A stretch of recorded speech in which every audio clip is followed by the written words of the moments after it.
Мы, мусульмане, вообще толерантные люди.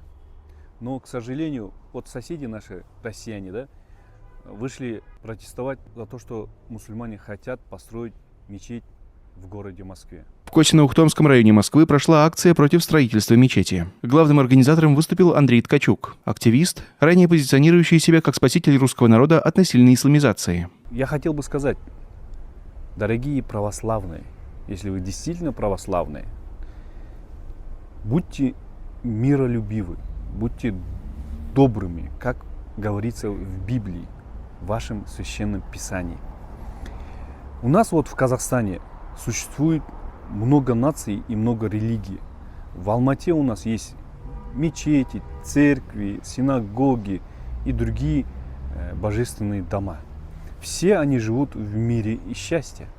Никто из казахстанцев, казахов или мусульман не против строительства какой-нибудь религиозного сооружения, как церковь, синагога и так далее. Наоборот, у нас, если будут много построено божественных дома, чем, например, сказать, там игровые дома, казино, бары, например, да, лучше пусть будет больше религиозных сооружений.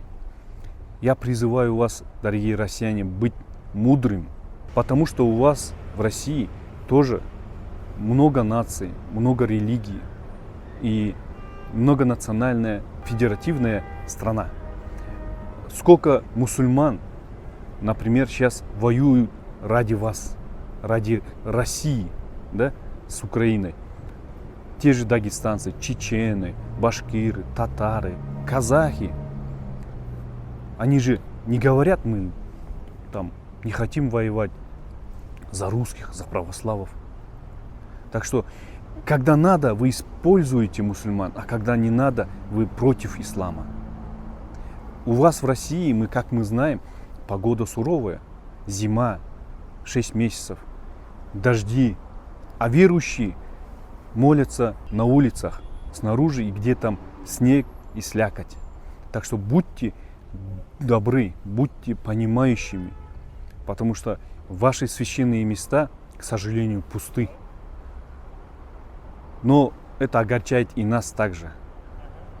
Потому что если духовно вы будете богаты, тогда мы будем в мире и счастье вместе жить. Мусульмане, христиане и иудеи. Давайте жить дружно.